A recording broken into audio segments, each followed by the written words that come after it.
ngoon gi li mujjee fës ci xibaar bokk na ci nag conseil constitutionnel ñu daal di fay tabb njiit bu bees Ousmane Diagne kon moom la ñu daal di taamu kon président de la république daal di koy nommé par décret mu wutu fi ki nga xamante ni moo di Feu Badio Camara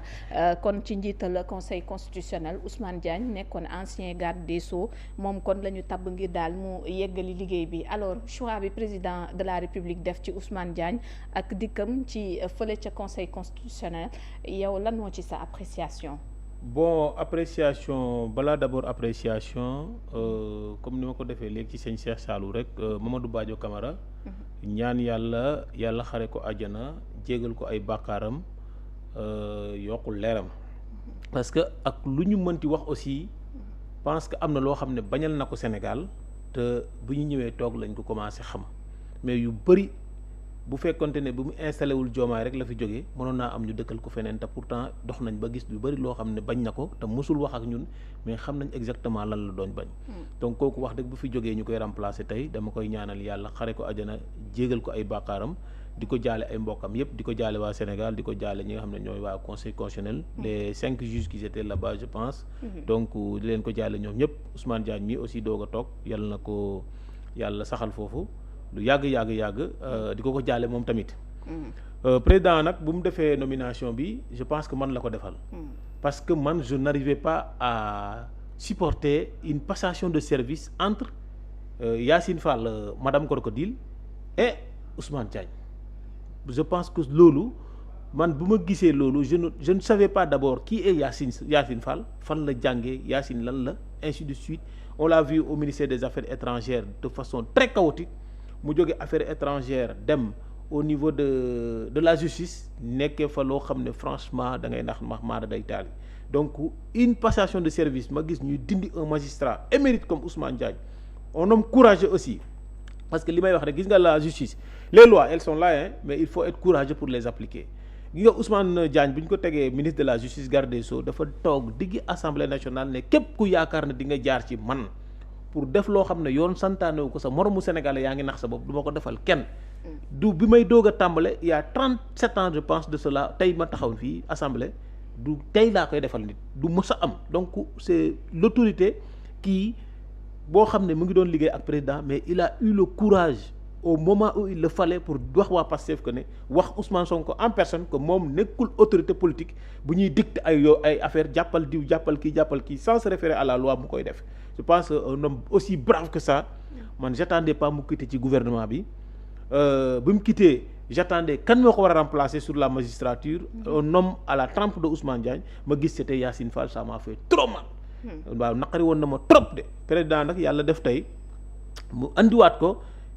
teg ko foo xam ne franchement aussi mën naa wax ne lu ñu war raté woon justice boo demee ci maître Moussa Sarr dem ci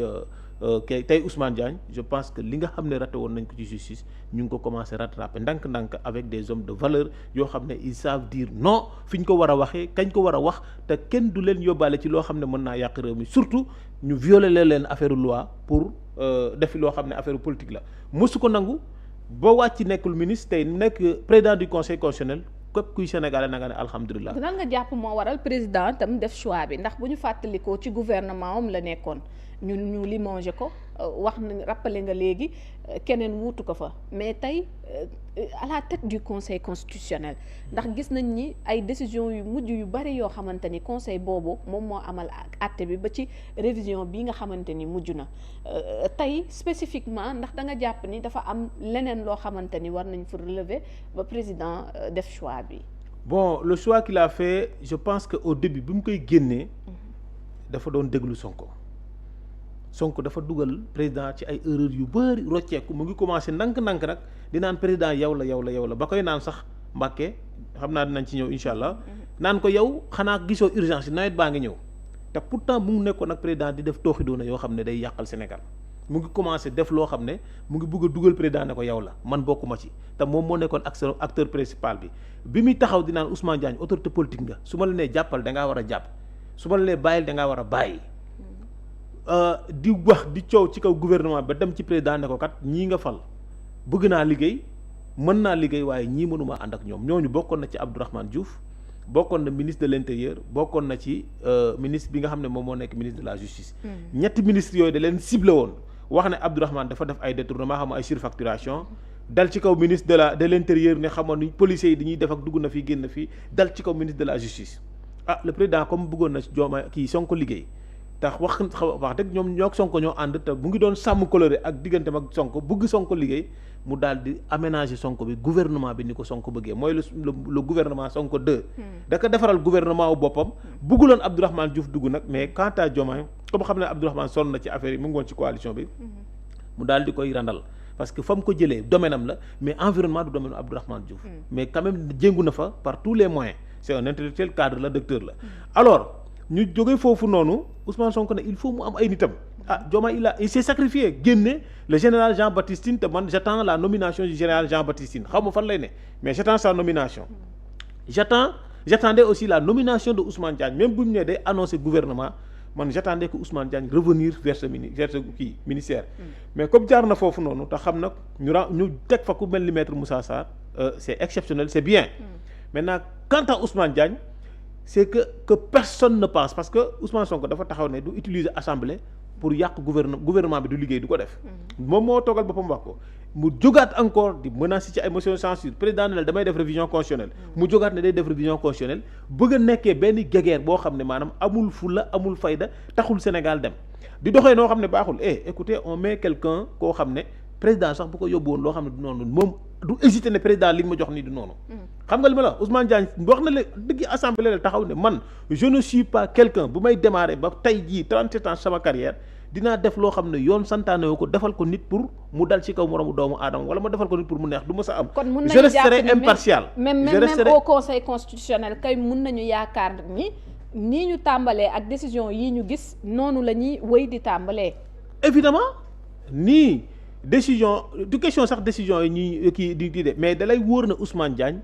amul lenn loo xam ne dina ko may doomi aadama pour mu daal di yàqal kii par exemple dooleel président amul comme ni ko nit ñi yaakaaree loolu moom loolu déjà président soxlawu ko président moom soxlawul ñu koy dooleel ci ay affaire yoon pour dal ci kaw ay nit Diomaye naturellement il n'a jamais besoin de ça moom ak lu mu loo ko mën a def patient noppi et cetera discipline tout ça mais quant à mu jël loo xam ne baaxul pour dal ci kaw doomu aadama Diomaye du def loolu kooku moom il est naturellement comme ça man ànd naa ak moom jege naa ko xam naa nit ki yaa ngi dégg loolu kay Ousmane Sonko nga ko mën a waxal maintenant caaxaan yi Ousmane Sonko bëgg a nekkee assemblée nationale di caaxaan di voter ay loi di caaxaan 1-2 mu ne conseil constitutionnel bés bu juumee ci yenn yi Ousmane Diagne ci kaso bi xool Ousmane du ko sax faale parce que am na yoo xam ne moom du ko nangul benn doomi aadama carrière am fu mu toll ak kooku ak hauteur bu mu am du nangu mukk nit ñi di ko dugal ci quoi que ce soit donc les Sénégalais moom tëddee njaaxaanaay en ce qui concerne le conseil constitutionnel na ñëpp tëddee njaaxaanaay parce que dina atte li mu war a atte taxaw fu mu war a taxaw def li nga xam ne moom la war a dafa am lu mu wax Mbàkke démb ndax coïncidence la war a parce que dane woon jël nañ décision bi mais dinaa leen wax jox ay information ci lu ko waral lii tamit jiitu cette nomination là da ngay jàpp ni am na lu mu dëppoo wala bokk dafa daje rek non ci ni mu waxee ni dina am lu mu yëgle non xam nga état du ay caaxaan nomination boobu buñ koy waxtaanee du tey état bu mu koy saytu du tey mën naa am sax bi reddaam bu koy wàccee ministère de la justice xamoon na Ousmane Sonko bëggul liggéey ak kii mais mën naa am liggéey na ak moom ci dara mais Ousmane Diagne du génn def naa li état du génne def naa li président de l'Assemblée kenn du ko wax war a fekk ji yenn décision léegi nag moom comme moom mooy président assemblée boo xam ne lu ko neex lay wax ci état bi lu mu xam wax ko loolu ça n'engage la personne de Ousmane Sonko mais da lay wóor na Ousmane Diagne du doxee noonu état bi du doxee noonu donc le moment venu déjà Babacar Ba forum du justiciable mu ngi ko doon rappelé président la dernière fois yéen ñi Sénégal je pense bindoon ngeen ci benn article je l'avais lu donc loolu noonu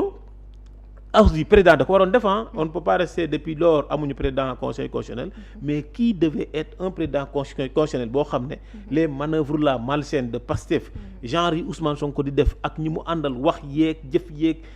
jël assemblée nationale def ko affaire u Pastef di dafay caaxaan yooyu noonu nañu xam ne assemblée lañ ko mën a yemale parce que du dem palais du dem léegi conseil constitutionnel te conseil constitutionnel rôle arbitre bu mu am moment képp xam nga am na arbitre bu ñu doon wooyee Colina xaw ma je ne sais pas mais képp ku xam Colina bu yeboo xam nga Ousmane Diagne parce que ay caaxaan ku ko fa mënti yóbbu ak foo mën a féete àndut ak yoon àndut ak constitution bi boo dëppee dalay naan lii àndut ak constitution bi te man personnellement le jour qu'on donnera aux citoyens par la loi de saisir le conseil constitutionnel. dinaa saisir conseil constitutionnel pour ñu xool la constitutionnalité du parti Pastef.